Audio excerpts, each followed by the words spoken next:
श्रीमद् भागवत महापुराण स्कंद 11 अध्याय 2 मार्गशीर्ष माह की अध्याय 26। श्री सुखदेव जी कहते हैं, कुरुनंदन, देवर्षि नारद के मन में भगवान श्री कृष्ण की सन्निधि में रहने की बड़ी लालसा थी। इसलिए वे श्री कृष्ण के निज बाहुओं से सुरक्षित द्वारका में, जहाँ दक्ष आदि के सांप का कोई भय नहीं था, विदा कर देने पर भी पुनः पुनः आकर प्रायः यहीं रहा करते थे। राजन, ऐसा कौन प्राणी है जिसे इंद्रियां तो प्राप्त हो और वह भगवान के, ब्रह्मा आदि बड़े बड़े देवताओं के भी उपास से चरण कमलों की दिव्य गंध, मधुर मकर कंद रस, अलौकिक रूप, दाधुरी, सुकुमार स्पर्श और मंगलमय ध्वनि का सेवन करना ना चाहे, क्योंकि यह बेचारा प्राणी सब ओर से मृत्यु से ही घिरा हुआ है। एक दिन की बात है, देवर्षि नारद वसुदेव जी के यहाँ पधारे। वसुदेव जी ने उनका अभिवादन किया तथा आराम से बैठ जाने पर विधि पूर्वक उनकी पूजा की। इसके बाद पुनः प्रणाम करके उनसे यह बात कही। वसुदेव जी ने कहा कि संसार में माता पिता का आगमन, पुत्रों के लिए और भगवान को और अग्रसर होने वाले साधु संतों का पदार्पण प्रपंच में उलझे हुए दीन दुखियों के लिए बड़ा ही सुखकर और बड़ा ही मंगलमय होता है। परंतु भगवान, आप तो स्वयं भगवानमय भगवत स्वरूप है। आपका चलना फिरना तो समस्त प्राणियों के कल्याण के लिए ही होता है। देवताओं के चरित्र भी कभी प्राणियों के लिए दुख के हेतु तो कभी सुख के हेतु बन जाते हैं, परंतु जो आप जैसे भगवत प्रेमी पुरुष हैं, जिनका हृदय, प्राण, जीवन सब कुछ भगवानमय हो गया है, उनकी तो प्रत्येक चेष्टा समस्त प्राणियों के कल्याण के लिए होती है। जो लोग देवताओं का जिस प्रकार भजन करते हैं, देवता भी परछाई के समान ठीक उसी रास्ते रीत से भजन करने वाले को फल देते हैं, क्योंकि देवता कर्म के मंत्री हैं, अधीन हैं, परंतु सत्पुरुष दीन वत्सल होते हैं, अर्थात जो सांसारिक संपत्ति एवं साधन से भी हीन है, उन्हें अपनाते हैं। ब्राह्मण, यदि हम आपके शुभागमन और शुभ दर्शन से कृतकृत हो गए हैं और आपसे उन धर्म की साधनों के संबंध में प्रश्न कर रहे हैं जिनको मनुष्य सदा से सुन भर ले, तो सब ओर से भयदायक संसार से मुक्त हो जाए। पहले जन्म में मैंने मुक्ति देने वाले भगवान की आराधना की थी, परंतु इसलिए नहीं कि मुझे मुक्ति मिले। मेरी आराधना का उद्देश्य था कि वे मुझे पुत्र रूप में प्राप्त हों। उस समय मैं भगवान की लीला से मुग्ध हो रहा था। सुब्रत, अब आप मुझे ऐसा उपदेश दीजिए जिससे मैं इस जन्म मृत्यु रूप भयावह संसार से, जिनमें दुख भी सुख का विचित्र और मोहक रूप धारण करके सामने आता है, अनायास ही पार हो जाऊं। श्री सुखदेव जी कहते हैं, राजन, बुद्धिमान वसुदेव जी भगवान के स्वरूप और गुण आदि के श्रवण के अभिप्राय से यह प्रश्न किया था, और देवर्षि नारद उनका प्रश्न सुनकर भगवान के अचिंत्य अनंत कल्याणमय गुणों के स्मरण से तन्मय हो गए। प्रेम एवं आनंद में भरकर वसुदेव जी से बोले। नारद जी ने कहा, यदुवंश शिरोमणि, तुम्हारा यह निश्चय बहुत ही सुंदर है, क्योंकि यह भागवत धर्म के संबंध में है, जो सारे विश्व को जीवन दान देने वाला है, पवित्र करने वाला है। वसुदेव जी, यह भागवत धर्म एक ऐसी वस्तु है जिसे कानों से सुनने, वाणी से उच्चारण करने, चित्त से स्मरण करने, हृदय से स्वीकार करने या इसका पालन करने जा रहा है, तो उसका अनुमोदन करने से ही मनुष्य उसी क्षण पवित्र हो जाता है, चाहे वो भगवान का एवं सारे संसार का द्रोही ही क्यों ना हो। जिनके गुण, लीला और नाम आदि का श्रवण तथा कीर्तन पतितों को भी पावन करने वाला है, उन्हीं परम कल्याण रूप मेरे आराध्य देव भगवान नारायण का तुमने आज मुझे स्मरण कराया है। वसुदेव जी, तुमने मुझसे जो प्रश्न किया है, इसके संबंध में संत पुरुष एक प्राचीन इतिहास कहा करते हैं। वह इतिहास है ऋषभ के पुत्र 9 योगीश्वरों और महात्मा विदेह का शुभ संवाद। तुम जानते ही हो कि स्वयंभुव मनु के एक प्रसिद्ध पुत्र थे, प्रियव्रत। प्रियव्रत के अग्निध के नाभि और नाभि के पुत्र वे ऋषभ। शास्त्रों ने उन्हें भगवान वसुदेव का अंश कहा है। मोक्ष धर्म का उपदेश करने के लिए उन्होंने अवतार ग्रहण किया। उनके 100 पुत्र थे और सब के सब वेदों के पारदर्शी विद्वान। उनमें सबसे बड़े पुत्र थे राजर्षि भरत। वे भगवान नारायण के परम प्रेमी भक्त थे। उन्हीं के नाम से यह भूमिखंड जो पहले अजनाभ वर्ष कहलाता था, भारतवर्ष कहलाया। यह भारतवर्ष भी एक अलौकिक स्थान है। राजर्षि भरत ने सारी पृथ्वी का राज्य भोग किया, परंतु अंत में इसे छोड़कर वन में चले गए और उन्होंने तपस्या के द्वारा भगवान को उपासना की और 3 जन्मों में वे भगवान को प्राप्त हुए। भगवान ऋषभदेव जी के शेष 99 पुत्रों में 9 पुत्र तो इस भारतवर्ष के सब ओर स्थित 9 द्वीपों के अधिपति हुए। 21 पुत्र कर्मकांड के रचयिता ब्राह्मण हो गए। शेष 9 सन्यासी हो गए और वे बड़े ही भाग्यवान थे। उन्होंने आत्मविद्या के संपादन में बड़ा परिश्रम किया और वास्तव में उसमें बड़े निपुण थे। वे प्रायः दिगंबर ही रहते थे और अधिकारियों को परमार्थ वस्तु का उपदेश दिया करते थे। उनके नाम थे कवि, हरि, अंतरिक्ष, प्रबुद्ध, पिप्पलायन, आर्विहोत्र, दुमिल, चमस और करभाजन। वे इस कार्य कारण और व्यक्त अव्यक्त भगवत रूप जगत को अपने आत्मा से अभिन्न अनुभव करते हुए पृथ्वी पर स्वच्छंद विचरण करते थे। उनके लिए कहीं भी रोक टोक ना थी। वे जहाँ चाहते चले जाते। देवता, सिद्ध, साध्य, गंधर्व, यक्ष, मनुष्य, किन्नर और नागों के लोकों में तथा मुनि, चारण, भूतनाथ, विद्याधर, ब्राह्मण और गौों के स्थानों में वे स्वच्छंद विचरते थे। वसुदेव जी वे सब के सब जीवन मुक्त थे।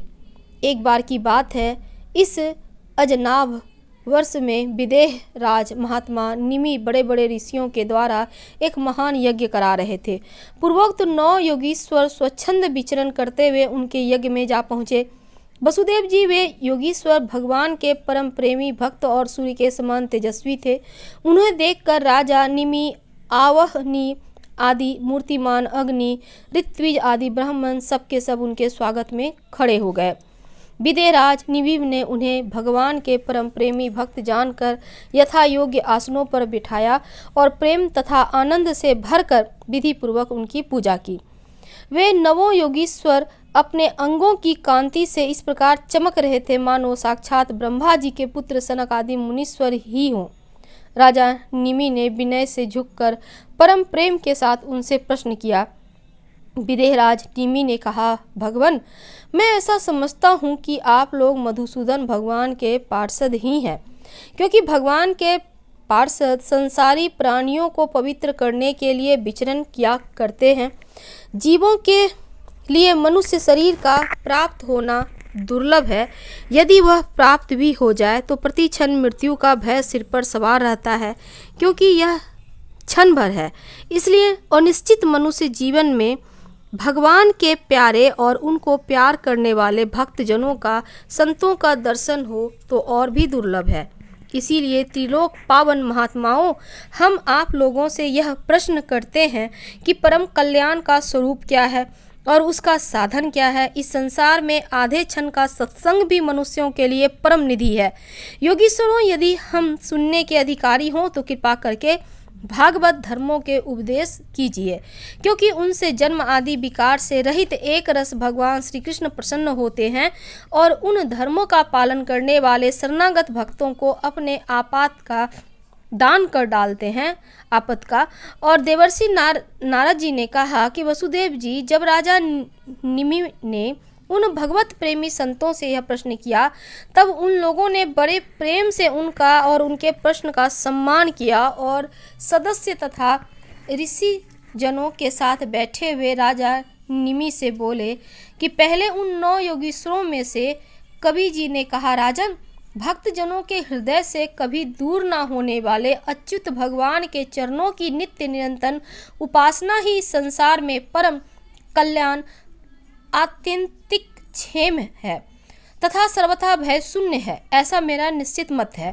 देह, गेह आदि तुच्छ एवं असत पदार्थों में अहंता एवं ममता हो जाने के कारण जिन लोगों की चित्तवृत्ति उद्विग्न हो रही है, उनका भय भी इस उपासना का अनुष्ठान करने पर पूर्णतया निवृत्त हो जाता है। भगवान ने भोले भाले अज्ञानी पुरुषों को भी सुगमता से साक्षात अपनी प्राप्ति के लिए जो उपाय स्वयं श्रीमुख से बताए हैं उन्हें ही भागवत धर्म समझो। राजन, इन भागवत धर्मों का अवलंबन करके मनुष्य कभी विघ्नों से पीड़ित नहीं होता और नेत्र बंद करके दौड़ने पर भी अर्थात विधि विधान त्रुटि होने पर भी ना तो मार्ग से स्खलित होते हैं और ना तो पतित फल से वंचित होते हैं। भागवत धर्म का पालन करने वालों के लिए यह नियम नहीं है कि वह एक विशेष प्रकार का ही कर्म करे। वह शरीर से, वाणी से, मन से, इंद्रियों से, बुद्धि से, अहंकार से, अनेक जन्मों तथा एक जन्म की आदतों से स्वभाववश जो जो करे वह सब परम पुरुष भगवान नारायण के लिए ही है। इस भाव से उन्हें समर्पण कर दे। यही सीधा साधा भागवत धर्म है। ईश्वर से विमुख पुरुष को उनकी माया से अपने स्वरूप की विस्मृति हो जाती है और इस विस्मृति से ही मैं देवता हूँ, मैं मनुष्य हूँ, इस प्रकार का भ्रम विपर्य हो जाता है। इस देह आदि अन्य वस्तु में अभिनिवेश तन्मयता होने के कारण ही बुढ़ापा, मृत्यु, रोग आदि अनेकों भय होते हैं। इसीलिए अपने गुरु को ही आराध्य देव परम प्रियतम मानकर अनन्य भक्ति के द्वारा उस ईश्वर का भजन करना चाहिए। राजन, सच पूछो तो भगवान के अतिरिक्त, आत्मा के अतिरिक्त और कोई वस्तु है ही नहीं, परंतु न होने पर भी इसकी प्रतीति, इसका चिंतन करने वाले को उसके चिंतन के कारण, उधर मन न लगने के कारण ही होती है। जैसे स्वप्न के समय स्वप्न दृष्टा की कल्पना से अथवा जायत अवस्था में नाना प्रकार के मनोरथों से एक विलक्षण ही सृष्टि दिखने लगती है। इसीलिए विचारवान पुरुष को चाहिए कि सांसारिक कर्मक संबंध में संकल्प विकल्प करने वाले मन को रोक दे, कैद कर ले। बस ऐसा करते ही उसे अभय पद की, परमात्मा की प्राप्ति हो जाएगी। संसार में भगवान के जन्म की और लीला की बहुत सी मंगलमयी कथाएं प्रसिद्ध हैं, उनको सुनते रहना चाहिए। उन गुणों और लीलाओं का स्मरण दिलाने वाले भगवान के बहुत से नाम भी प्रसिद्ध हैं। लाज संकोच छोड़कर उनका गान करते रहना चाहिए। इस प्रकार किसी भी व्यक्ति, वस्तु और स्थान में आसक्ति न करके विचरण करते रहना चाहिए। जो इस प्रकार विशुद्ध व्रत नियम ले लेता है, उसके हृदय में अपने परम प्रियतम प्रभु के नाम कीर्तन से अनुराग का, प्रेम का अलंकार आता है। उसका चित्त द्रवित हो जाता है और वह साधारण लोगों की स्थिति से ऊपर उठ जाता है, लोगों की मान्यताओं धारणाओं से परे हो जाता है। दंभ से नहीं, स्वभाव से ही मतवाला सा होकर कभी खिलखिलाकर हंसने लगता है तो कभी फूट फूट कर रोने लगता है। कभी ऊंचे स्वर से भगवान को पुकारने लगता है तो कभी मधुर स्वर से उनके गुणों का गान करने लगता है। कभी कभी जब वह अपने प्रियतम को अपने नेत्रों के सामने अनुभव करता है तब उन्हें रिझाने के लिए नृत्य भी करने लगता है। राजन, यह आकाश, वायु, अग्नि, जल, पृथ्वी, ग्रह, नक्षत्र, प्राणी, दिशाएं, वृक्ष, वनस्पति, नदी, समुद्र सबके सब भगवान के शरीर हैं। सभी रूपों में स्वयं भगवान प्रकट हैं। ऐसा समझकर वह जो कोई भी उनके सामने आ जाता है, चाहे वो प्राणी हो या अप्राणी, उसे अनन्य भाव से भगवत भाव से प्रणाम करता है।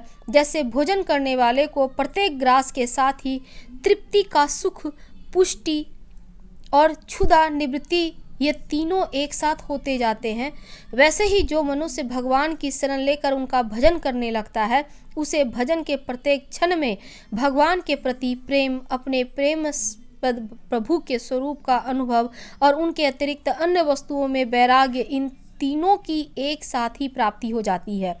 राजन, इस प्रकार जो प्रतिक्षण एक एक वृत्ति के द्वारा भगवान के चरण कमलों का ही भजन करता है, उसे भगवान के प्रति प्रेममयी भक्ति, संसार के प्रति वैराग्य और अपने प्रियतम भगवान के रूप की स्फूर्ति, ये सब अवश्य ही प्राप्त होते हैं और वह भागवत हो जाता है।